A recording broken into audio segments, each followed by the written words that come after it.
Sí, adelante. Muchísimas gracias, doctor. Y muchas gracias a todas y todos los que se conectaron el día de hoy. Bueno, voy a tratar de ser breve porque, como ya lo mencionaba el doctor Gerardo, pues es un tema que no solamente me apasiona, sino que además hace parte de las líneas de investigación que desde hace bastante tiempo, ya casi 10 años, vengo desarrollando.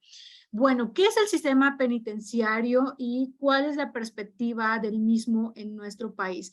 Primero habría que decir que es una rama del derecho público que está íntimamente desarrollada gracias a, digamos que tiene una coyuntura gracias al derecho penal, que si bien nosotros entendemos o muchas veces se estudia como parte del derecho penal, yo lo considero una rama completamente distinta que tiene este derecho penal, pues esta dualidad, digamos, durante el procedimiento que puede tener ante la comisión de cualquier delito, un procedimiento penal, cuando lleva un debido proceso, pues tiene esta condición de que puede haber dos efectos, ¿no? Al término de este procedimiento penal. Uno, que es la absolución de cualquier tipo de responsabilidad penal que tendría como consecuencia que en ese momento termina, digamos, el proceso y al mismo tiempo, pues la persona que se encontraba siendo juzgada en este proceso, pues queda completamente fuera de responsabilidad penal, ¿no? Gracias a algo llamado sentencia. Pero en caso de que esta sentencia no sea absolutoria, sino que sea condenatoria, esta sentencia tiene este efecto que les digo, esta dualidad. ¿Cuál es esta dualidad?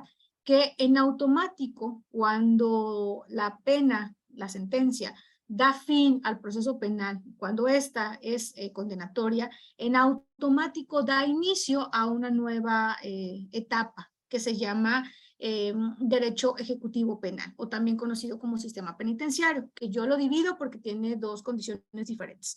Y en ese sentido, pues se encarga ahora otro tipo de autoridad, incluso hasta otra autoridad judicial, porque en México deja de ver, digamos, qué pasa con este penado, con este sentenciado, el juez de la causa, y ahora es un nuevo juez, que es el juez de ejecución de sanciones, quien se encarga de revisar cómo es que se va a llevar a cabo este procedimiento de imposición de pena y de cumplimiento de pena.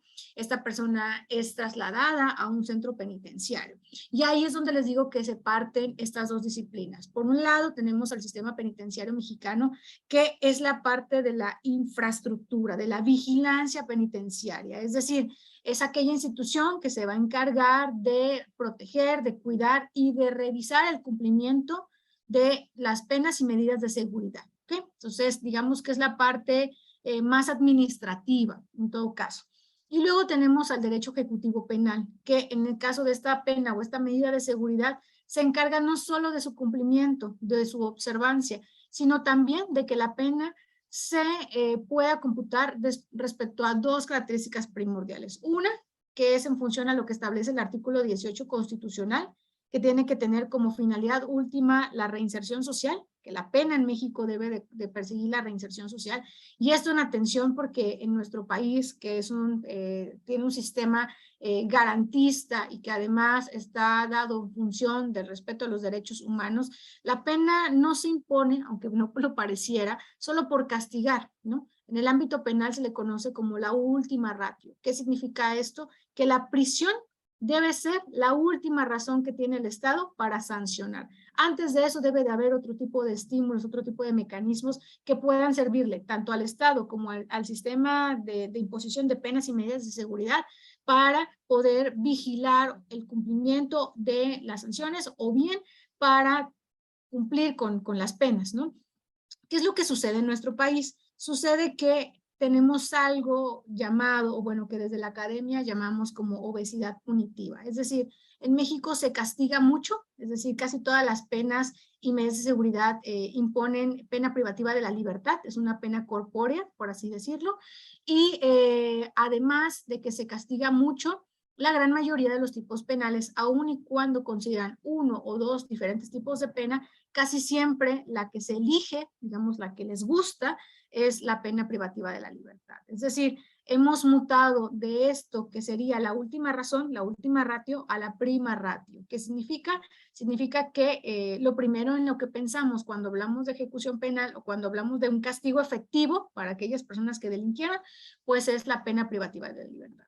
Y por otro lado, pues está el cumplimiento, como les decía, de los derechos humanos, y que el Estado no sanciona por sancionar, sino que debe de vigilar que haya el cumplimiento de todo un proceso que le permita a esta persona, al término de su sentencia, de su condena, contar con mecanismos que le permitan reinsertarse adecuadamente a la sociedad. ¿Qué significa eso de reinsertarse?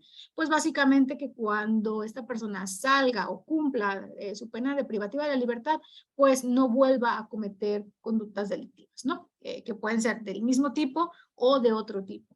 Sin embargo, la parte que a mí me apasiona, que me gusta del sistema penitenciario, pues es que la cosa no es tan sencilla como lo establece la Constitución en el artículo 18, ni tan simple como nos encantaría, ¿no? De, bueno, ya hay una persona sentenciada, se le ha impuesto una sentencia, se le lleva a la prisión, ahí hay un tratamiento que se le va a aplicar para que se cumpla esto que dice la Constitución de la reinserción social y se acabó. No, lo que ha pasado es que las prisiones desde hace muchísimo tiempo, principalmente las prisiones en México y en casi toda América Latina, pues se han convertido en una máquina de aplastamiento de derechos humanos. ¿Qué significa esto?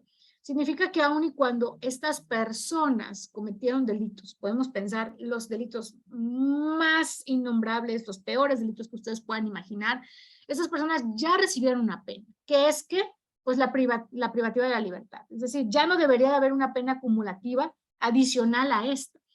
Y tal parece que cuando entran a prisión, pues entran a un sistema donde la ley es lo menos importante, donde la ley que se aplica pues es la ley del más fuerte, la ley del más apto o la ley del propio dinero, ¿no? Porque hay estas leyendas urbanas que y con tiempo se las platicaré, pero que pues dicen que en prisión todo se puede, todo se vale siempre y cuando tengas para pagar, ¿no?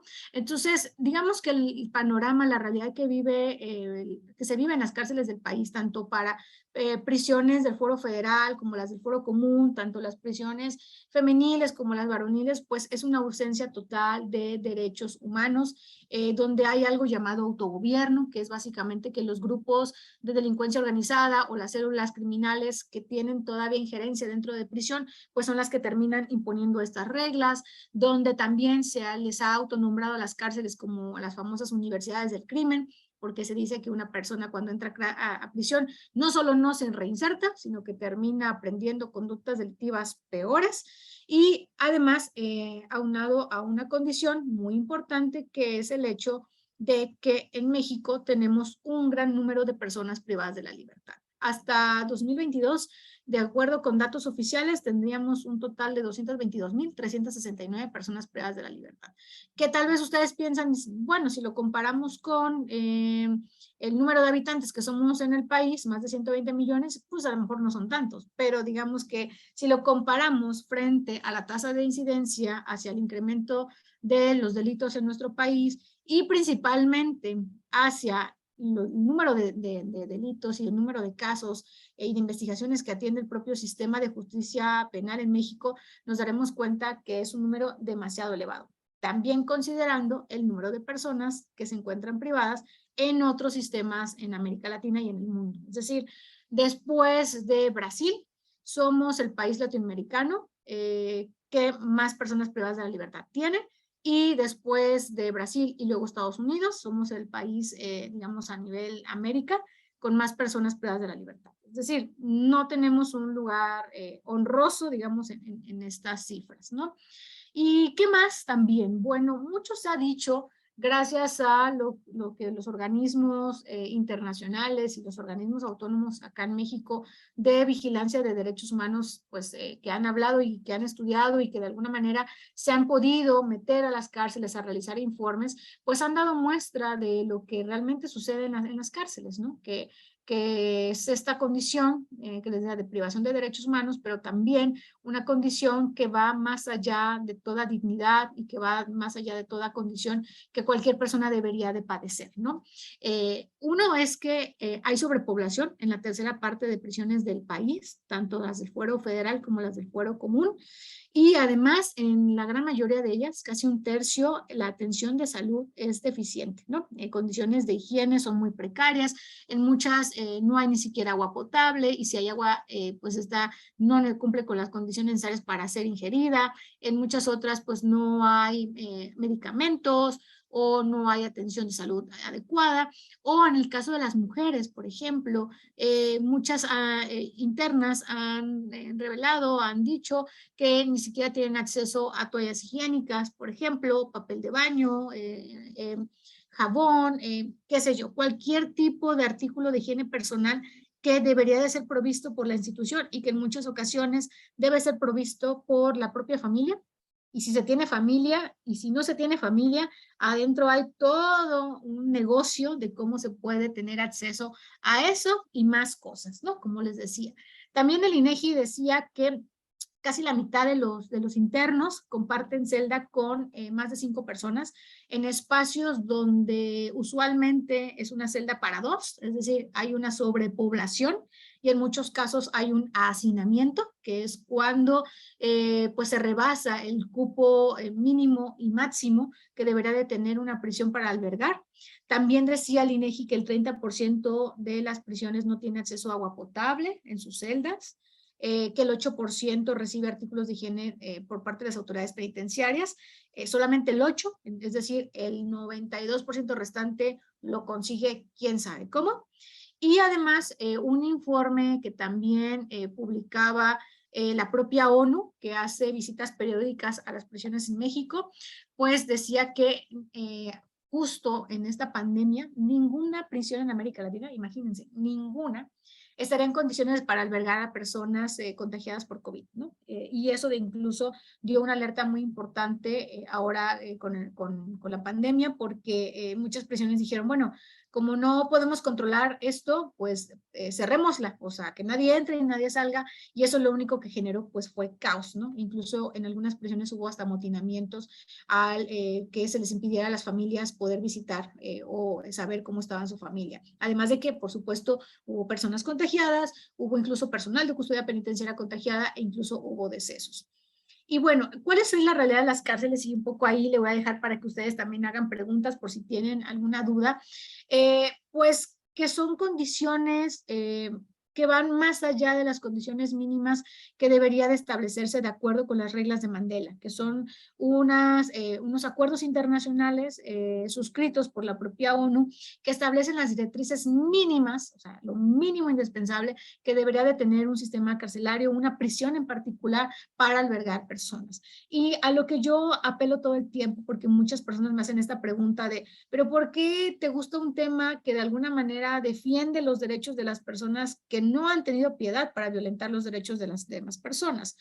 Y todo parte desde la idea de decir que al final del día todas y todos somos personas y que muchas de las personas que están ahí compurgando una pena privativa de la libertad lo hicieron por condiciones muy diversas.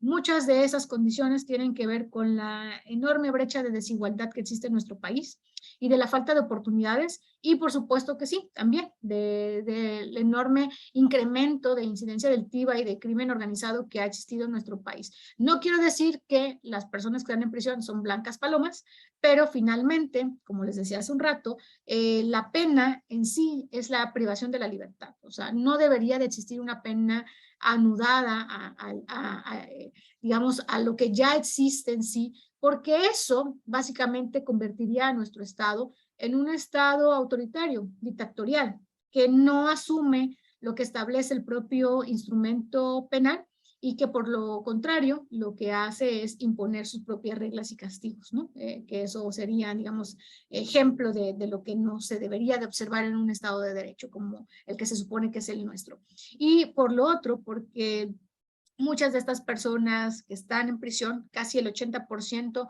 están por delitos del fuero común o delitos no graves. Significa que muchas de estas personas pudieron tener o haber tenido alternativas diferentes a la pena privativa de la libertad, pero que la propia autoridad o el propio sistema penal no les dio.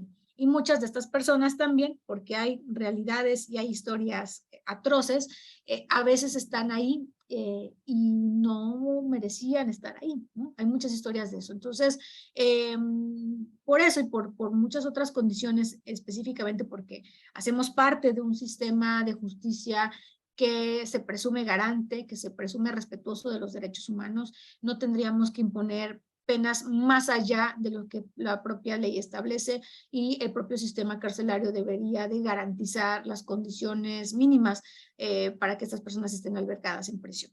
Y bueno, de manera muy concreta, pues eso sería rapidísimo. A lo mejor en otra ocasión platicamos más del tema de género, porque si hablo de género, pues ya ahí nos vamos a ir como 2 horas. Entonces, pues más bien a la orden, lo que ustedes quieran preguntar.